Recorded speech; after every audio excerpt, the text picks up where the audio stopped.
Shalom, all praise to Yahweh, Ba'ashem, Yahweh Shai. Double honors to our elders, which are the elders of GMS, that feed us with knowledge and understanding. Alright, and much love to you brothers that pray and watch, because it's things about watching along as prophesying. We got to watch, because that's how we know it's going to be close. Okay, we ain't going to be as the others that are just, we don't know what's going on, and that's the beauty, that's the blessing of it. That's also power, man. Okay, because what are these elites? After you're a billionaire, okay, and you already got the houses and the cars, what do you pay for? Information. Just like on Wall Street. Most important is to know what's going to happen next, man. What's going to happen in the future. So it's a power, man. It's a form of power that the Most High has given us to know what's going to happen to come up, man. Because a lot of people aren't going to know because the Most High is not dealing with them. That's why what they ignorantly call Jesus says, he that have ears, let him hear. Okay, so it's the same thing. He that have this information, let him see it. We're seeing the prophecies and we're seeing them come to pass. Why everybody thinks, oh, it's just another day. Okay, so let's get to this video. I know when the world will end. The sun will turn into a white dwarf. Other things will happen too. Now, that will be the end of the world as we know it. So if this is what you mean by the end of the world, it will come even sooner. But I'm not afraid. It's inevitable. Чего бояться, если это неизбежно? And the word of the Lord came unto me, saying, Son of man, set thy face against Gog, the land of Magog, the chief prince of Meshech and Tubal, and prophesy against him, and say, Thus saith the Lord God, Behold, I am against thee, O Gog, the chief prince of Meshech and Tubal, and I will turn thee back, and put hooks into thy jaws. And I will bring thee forth, and all thine army, horses and horsemen, all of them clothed with all sorts of armor, even a great company with bucklers and shields, all of them handling swords. Persia, Ethiopia, and Libya with them, all of them with shield and helmet. Gomer and all his bands, the house of Togarmah of the north quarters, and all his bands, and many people with thee. Be thou prepared, and prepare for thyself, thou and all thy company that are assembled unto thee, and be thou a guard unto them. After many days thou shalt be visited. In the latter years thou shalt come into the land that is brought back from the sword and is gathered out of many people, against the mountains of Israel, which have been always waste. But it is brought forth out of the nations, and they shall dwell safely, all of them. Thou shalt ascend and come like a storm. Thou shalt be like a cloud to cover the land, thou and all thy bands, and many people with thee.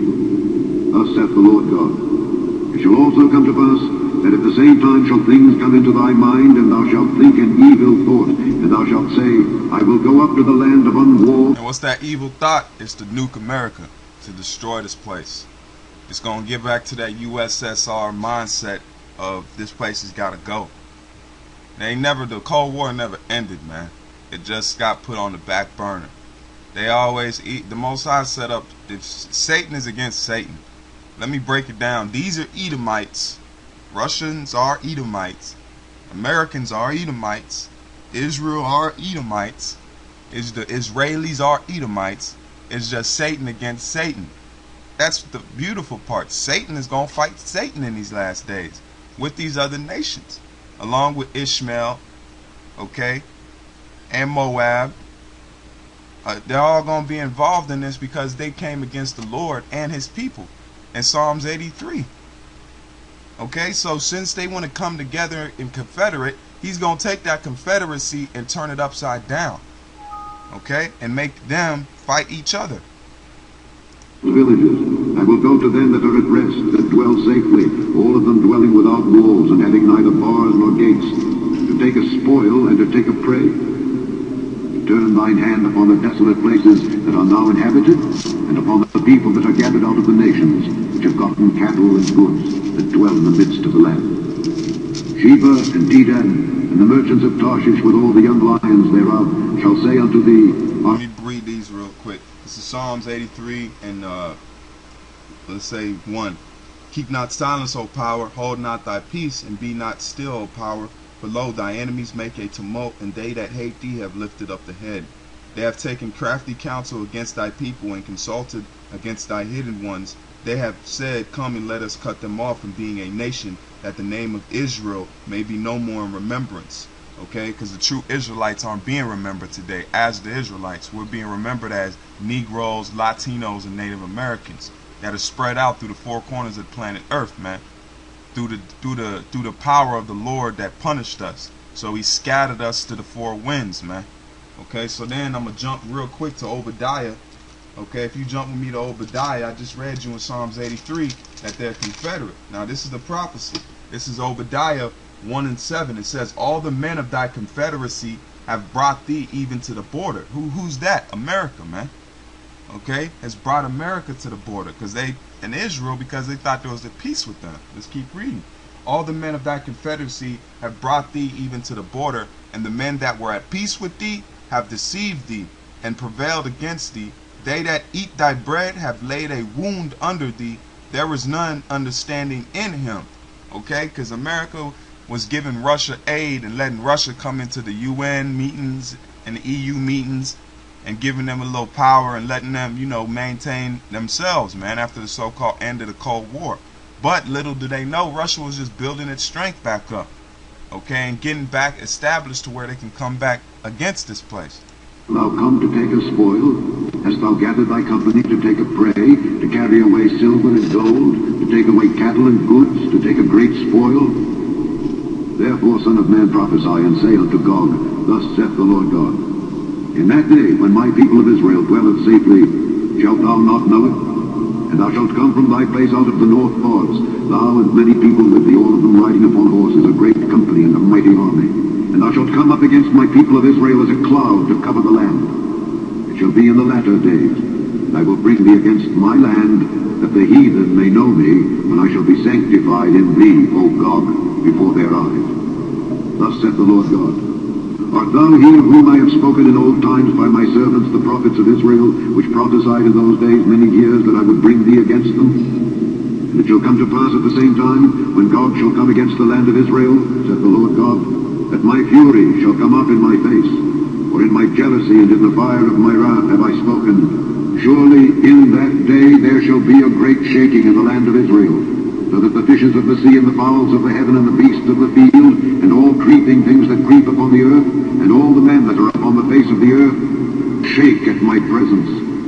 And what's the presence, man? Is the presence when what you ignorantly call Jesus is coming back in his chariot, his great and majestic chariot, man, mountain size. Like he said, he ain't coming to meet this place as a man. He's coming to save us, man. He's coming to save the elect of Israel, of you Negroes, Latinos, and Native Americans that are spread out through the four corners of the planet. He's going to shake this place and for the wrong that's happened to the earth, to his people, to his name, to his heritage. That's what he's doing right now. He's pleading. He's going to make this place shake through the chariots and the ICBM nuclear missiles that are going to be launched in this world war. Okay? Stuff's going to be happening around the world, complimentaries of the Lord. Mountains shall be thrown down, and the steep places shall fall, and every wall shall fall. And those mountains are governments, because the Most High is going to collect all the crowns on the earth, man. And not literally put on his head, but he's going to take power from all of these nations that are on the so-called planet that are ruling these days, man. To the ground. I will call for a sword against him throughout all my mountains, saith the Lord God. Every man's sword shall be against his brother, and I will plead against him with pestilence and with blood. And I will rain upon him and upon his bands and upon the many people that are with him an overflowing rain and great hailstones, fire and brimstone. Thus will I magnify myself and sanctify myself. And I will be known in the eyes of many nations, and they shall know that I am the Lord.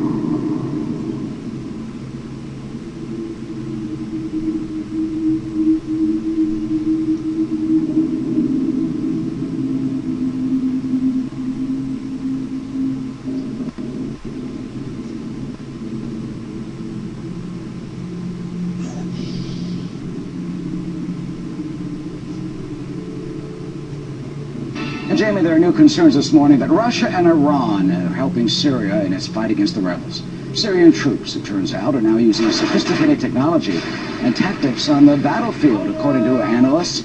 And they say all that help comes from that man and his country, Tehran, as well as Moscow, all in an attempt to to try and keep Bashar al-Assad in power. Will he hold out?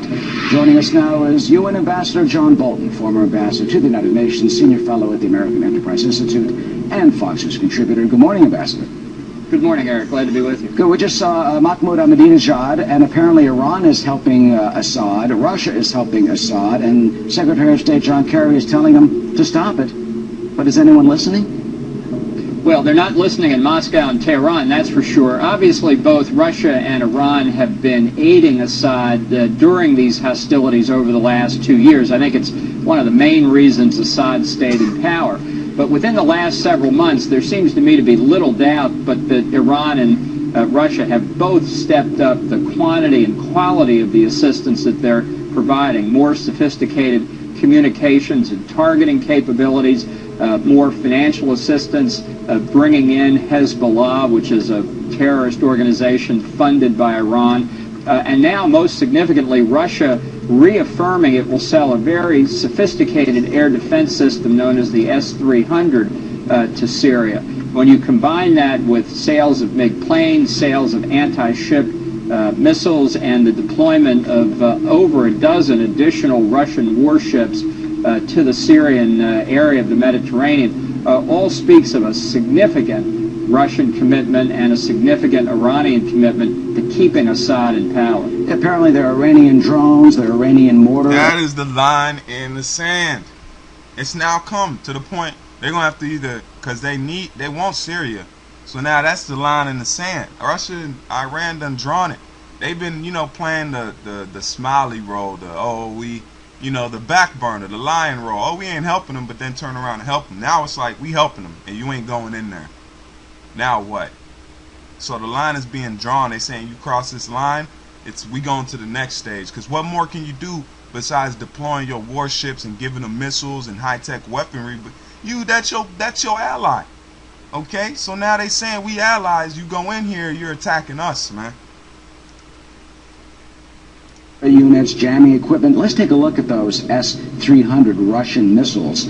Man, oh man, if they're deployed, what does that mean for a potential no-fly zone that could be imposed by the West? Well, these missiles and radars that comprise the S-300, not necessarily the most sophisticated Russia has, but they are capable, in most analyst estimation, of defeating any aircraft other than stealth aircraft. Israel does not have stealth aircraft at present. Obviously, NATO forces, the United States do. But it dramatically escalates the sophistication that's available to Syria and potentially to Hezbollah in the Bekaa Valley in Lebanon to protect themselves. So it's a signal militarily to Israel and the West. It's also a big political signal as well that Russia really is all in here to keep Assad in power. And it's not just those missiles. There are reports that they're going to sell more MiGs to Syria. That really does complicate the situation. Right, and I think it demonstrates Russia's not about to let Assad fall. So while Secretary of State Kerry has spent the last several months persuading Russia to sponsor a peace conference in Syria, the Russians are doing everything they can to make sure that the peace conference result is preordained.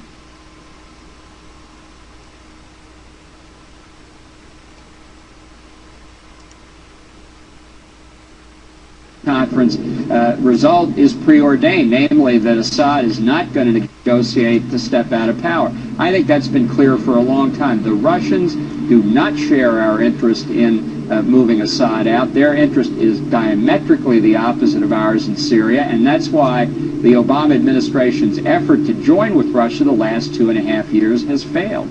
Meanwhile, there's a rather blunt op-ed that former British Prime Minister Tony Blair has written in the Daily Mail of London about the Muslim religion, about Assad, claiming he's conducting ethnic cleansing. And look what Tony Blair writes this morning. He says, there is not a problem with Islam. There is a problem within Islam. From the adherents of an ideology that is a strain within Islam